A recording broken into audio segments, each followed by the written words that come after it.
नमस्कार, मैं बहुत बहुत स्वागत करती हूँ आप सबका नीव इंस्टीट्यूट की इस ऑनलाइन प्लेटफॉर्म पर। जैसा कि आप सभी जानते हैं कि हम जो है हर वीक जो है वो केमिस्ट्री और बायो के इम्पॉर्टेंट एमसीक्यूज़ डिस्कस करते हैं।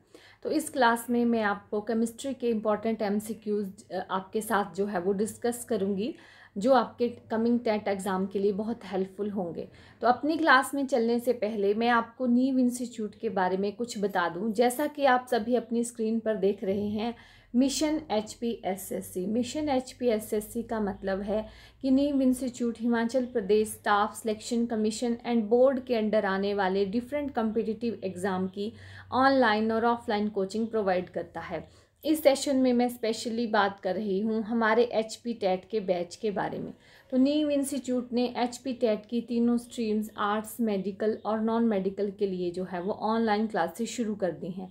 अगर आप भी हमारे ऑनलाइन बैच में शामिल होना चाहते हैं तो गूगल प्ले स्टोर पर जाइए, नीव इंस्टीट्यूट लिखिए, वहाँ आपको इस तरह का आइकन देखने को मिलेगा, उसको इंस्टॉल कीजिए और अपनी ऑनलाइन क्लास बुक करवाने के लिए हमारे फ़ोन नंबर 9459802085 पर कॉल करके अपनी ऑनलाइन क्लास जो है वो बुक करवाइए।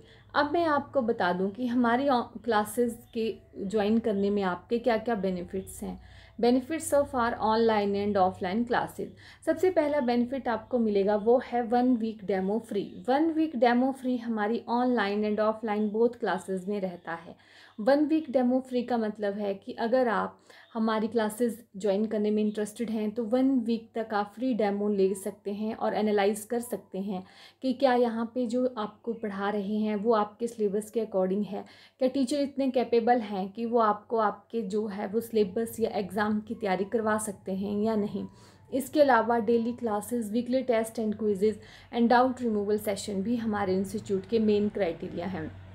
इसके अलावा एक और इम्पॉर्टेंट थिंग जो आपको दिख रही है वो है 20% डिस्काउंट फॉर BPL स्टूडेंट्स।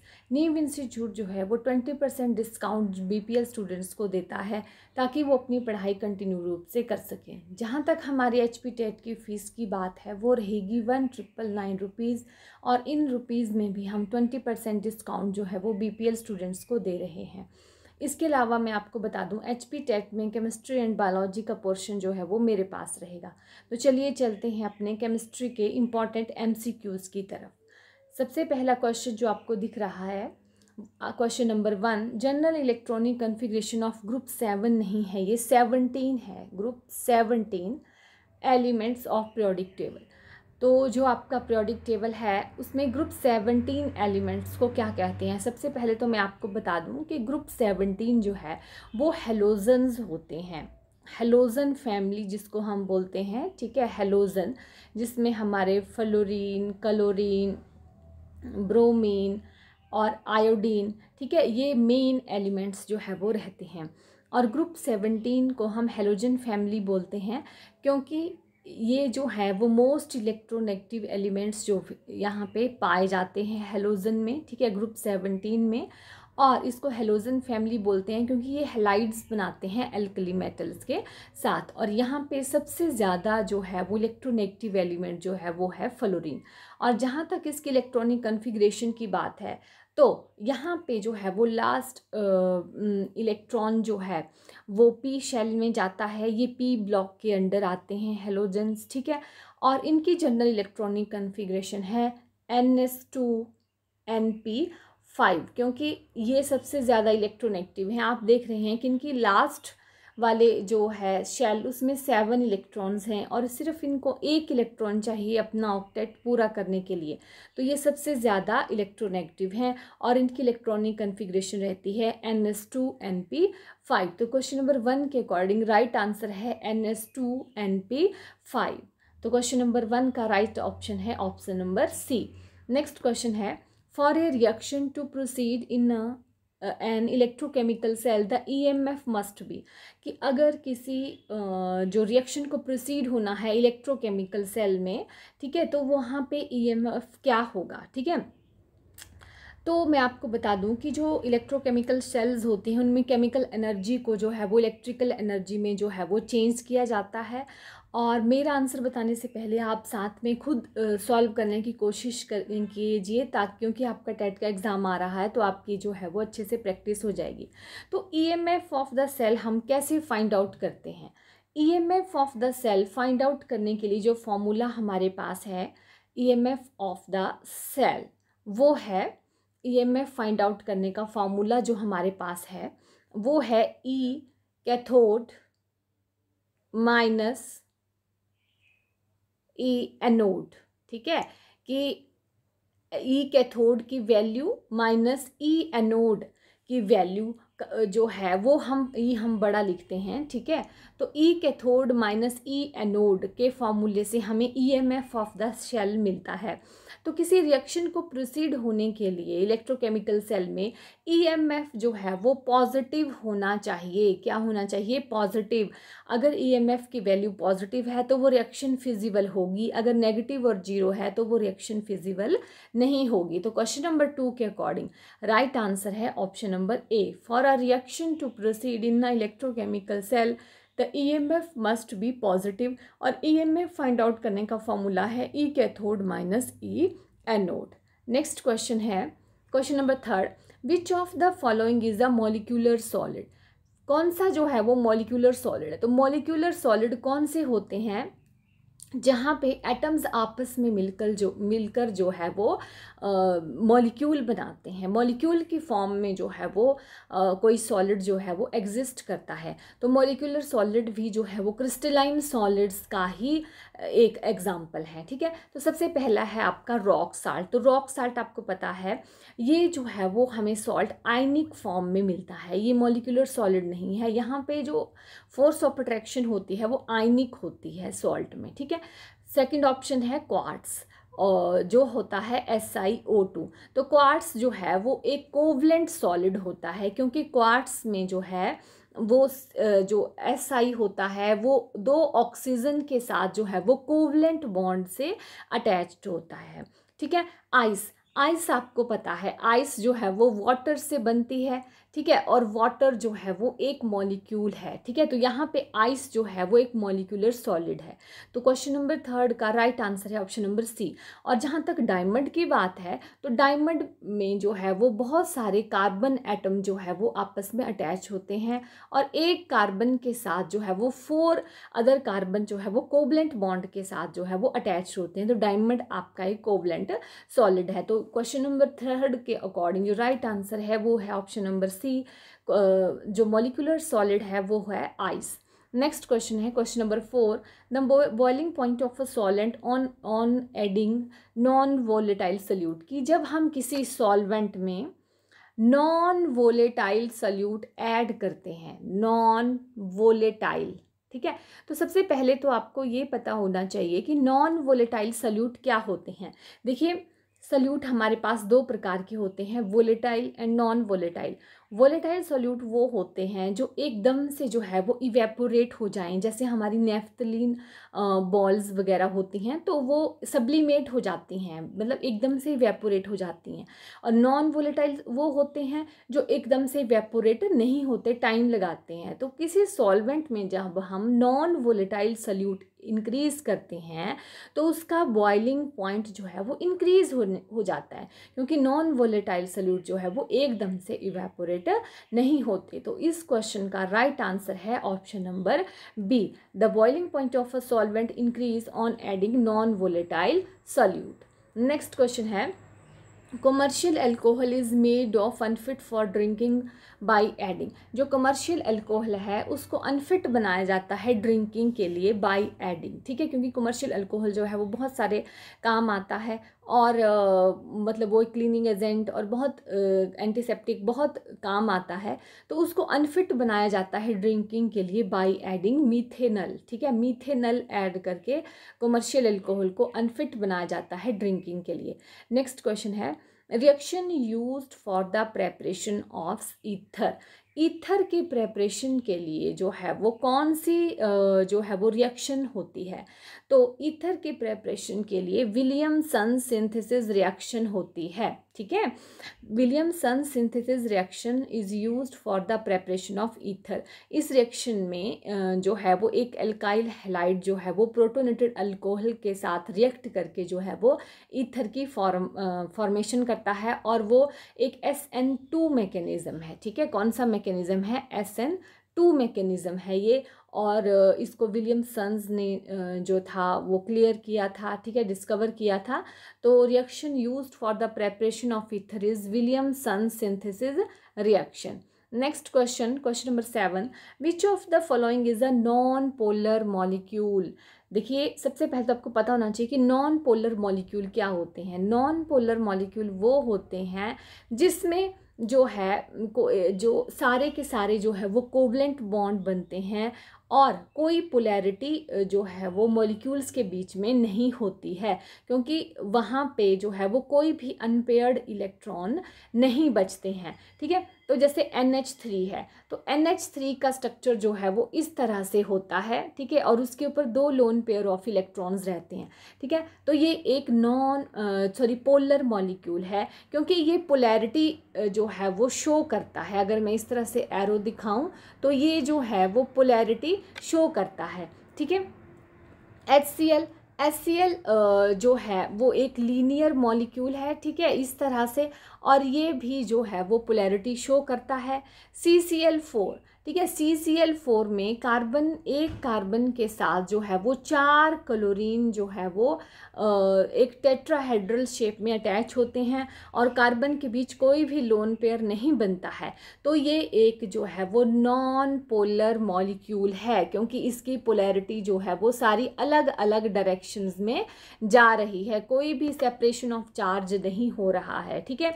तो इन सब में नॉन पोलर मॉलिक्यूल जो है वो है CCl4। कौन सा है? CCl4 जो। और H2O की बात करूं तो वहाँ पे 2 लोन पेयर होते हैं ऑक्सीजन के ऊपर, और हाइड्रोजन जो है वो कोवलेंटली अटैच्ड होते हैं। तो यहाँ भी एक जो है वो नेट पोलैरिटी होती है, ये भी एक पोलर है, और इस क्वेश्चन के अकॉर्डिंग जो नॉन पोलर मॉलिक्यूल है वो है CCl4। नेक्स्ट क्वेश्चन है, nucleus of an atom consist of. आपको पता है कि किसी न्यूक्लियस में जो है वो पूरा का पूरा पॉजिटिव चार्ज जो है एटम का वो रहता है, ठीक है, कंसिस्ट करता है। तो न्यूक्लियस ऑफ एन एटम क्या कंसिस्ट करता है? Electron and neutron. No, electron तो आपको पता है रिवॉल्व करते हैं। इलेक्ट्रॉन एंड प्रोटॉन, इलेक्ट्रॉन तो रिवॉल्व करते हैं, तो इलेक्ट्रॉन एंड प्रोटॉन कैसे हो सकते हैं? Proton and neutron is the right answer, क्योंकि न्यूक्लियस जो होता है किसी एटम का, वहाँ पे पूरा पॉजिटिव चार्ज जो है वो रहता है। प्रोटॉन पॉजिटिवली चार्ज होते हैं और न्यूट्रॉन पे कोई चार्ज नहीं होता। तो nucleus of an atom consist of option number C, proton and neutron. Next question है, which of the following is a carbohydrate. Carbohydrate जो है वो इनमें से कौन है? तो कार्बोहाइड्रेट क्या होते हैं? कार्बन एंड हाइड्रोजन के जो कंपाउंड बनते हैं उनको कार्बोहाइड्रेट बोलते हैं। तो फर्स्ट है नायलॉन। देखिए, नायलॉन जो है वो एक सिंथेटिक फाइबर होता है, ठीक है, ये जो है वो केमिकली ट्रीटमेंट से बनाया जाता है, ठीक है। केन शुगर एक जो है वो कार्बोहाइड्रेट की फॉर्म है, ठीक है। वाटर भी कार्बोहाइड्रेट नहीं है, ये एक मॉलिक्यूल हमारा मॉलिक्यूलर सॉलिड है, ठीक है। और पेट्रोल, देखिए पेट्रोल भी जो है वो रिफाइनिंग से बनता है, ठीक है। तो ये भी जो हमारा ये कार्बोहाइड्रेट नहीं है, ठीक है। तो यहाँ पे जो कार्बोहाइड्रेट है वो है केन शुगर। नेक्स्ट क्वेश्चन है, variable valency is exhibited bye. कि इन सब में वेरिएबल वैलेंसी जो है वो किस के द्वारा शो की जाती है? Calcium, arsenic, boron and iron. तो वेरिएबल वैलेंसी जो है वो आयरन के द्वारा शो की जाती है। आयरन की जो है वो वेरिएबल वैलेंसी होती है। आयरन जो है वो एक ट्रांजिशन एलिमेंट्स में आता है, ठीक है, और ये एक वेरिएबल वैलेंसी जो है वो शो करता है अलग अलग कंपाउंड में। नेक्स्ट क्वेश्चन है, which of the following gas is not responsible for acid rain. Acid rain के लिए कौन सी गैस रिस्पॉन्सिबल नहीं है?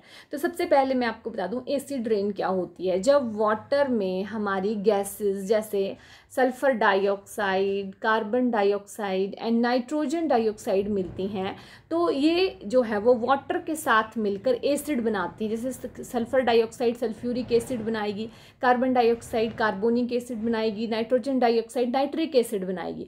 तो इस तरह से जो रेन है वो एसिडिक हो जाएगी due to the presence of these gases. तो इनमें से जो गैस एसिड रेन के लिए रिस्पॉन्सिबल नहीं है वो है N2। कौन सी गैस? N2। और अदर 3 जो हैं वो रिस्पॉन्सिबल हैं एसिड रेन के लिए। Question number 12, what is the empirical formula of glucose? Glucose का एम्पिरिकल फार्मूला क्या है? तो ग्लूकोज का एम्पिरिकल फार्मूला होता है C6H12O6। ये ग्लूकोज का फार्मूला होता है। ठीक है। Question number 13, which is use for artificial fruit ripening? Artificial fruit ripening के लिए मतलब किसी फ्रूट के पकने का अपना टाइम होता है, लेकिन हम एक गैस यूज़ करके जो है वो फ्रूट्स को आर्टिफिशियली जो है वो पका सकते हैं। तो वो कौन सी गैस है या क्या हम उसके लिए यूज़ करते हैं? Ethylene, acetylene, ethane, methane. तो फ्रूट को राइप करने के लिए इथाइलिन गैस जो है वो यूज़ की जाती है। और इथाइलिन जो है वो एक प्लांट हार्मोन भी है जो फ्रूट राइपनिंग के लिए जो है वो रिस्पॉन्सिबल होता है। और आर्टिफिशियल फ्रूट राइपनिंग के लिए भी हम इथाइलिन जो है वो गैस की फॉर्म में यूज़ करते हैं। Question number 14, which of the following gas is present under pressure in soft? Soft नहीं है, ये सॉफ्ट है। ठीक है। इन सॉफ्ट ड्रिंक्स कि सॉफ्ट ड्रिंक्स में अंडर प्रेशर कौन सी गैस भरी जाती है? देखिए, जब आप सॉफ्ट ड्रिंक्स खोलते हैं तो एकदम से आप को फिज़ सी आवाज़ फिज़ FIZZ फिज़ सी आवाज़ आती है, क्योंकि जो सॉफ्ट ड्रिंक्स हैं उनके ऊपर वहाँ पे जो है वो कार्बन डाइऑक्साइड जो है वो जो लिक्विड होता है उसमें डिज़ोल्व की होती है, और जब ओपन करते हैं तो वो एकदम से ऊपर आती है। तो उसमें जो सॉफ्ट ड्रिंक्स हैं उनमें जो है वो कार्बन डाइऑक्साइड गैस जो है वो भरी जाती है अंडर प्रेशर। नेक्स्ट क्वेश्चन है, which of the following is not anti piracy? कि इनमें से कौन सा एंटी पायरेसी नहीं है या एंटी पायरेटिक नहीं है? तो सबसे पहले मैं आपको बता दूं, एंटी पायरेटिक या एंटी पायरेसी कौन होते हैं? ऐसे केमिकल जो बॉडी टेम्परेचर को जो है वो लो करते हैं, मतलब हमारा जो फीवर है उसको कम करने के लिए हम एंटी पायरेटिक या एंटी पायरेसी केमिकल्स का यूज़ करते हैं। ठीक है। तो कौन कौन से इसमें एंटी पायरेसी हैं? पैरासिटामोल आप लोगों ने बहुत यूज़ की होगी फीवर में, एस्प्रिन भी यूज़ की जाती है, क्लोरोफेनिकॉल। ठीक है। क्लोरोफेनिकॉल जो है वो एंटी पायरेसी नहीं है। ठीक है। ये एक एंटी मलेरियल जो है वो मेडिसिन है। एंड फिनेसिटिन भी जो है वो एंटी पायरेसी है, ये भी जो है वो बॉडी टेम्परेचर जैसे फीवर वगैरह को लो करने में काम आती है। तो यहाँ पे पूछा गया है कौन सी एंटी पायरेसी नहीं है, तो option number C chloramphenicol. Question number 16 है, among the following which one is the strong oxidising agent? कि सबसे ज़्यादा ऑक्सीडाइजिंग एजेंट कौन सा है? तो ऑक्सीडाइजिंग एजेंट क्या होते हैं? जो दूसरों की ऑक्सीडेशन करवाते हैं। ऑक्सीडाइजिंग एजेंट वो होते हैं which done the oxidising of others. ठीक है। और ऑक्सीडाइजिंग क्या होती है? Removal of electrons. तो यहाँ पे जो है सबसे ज़्यादा स्ट्रॉन्ग ऑक्सीडाइजिंग एजेंट है ऑप्शन नंबर डी, फ्लोरीन, क्योंकि फ्लोरीन जो है वो मोस्ट इलेक्ट्रोनेगेटिव एलिमेंट है। ठीक है।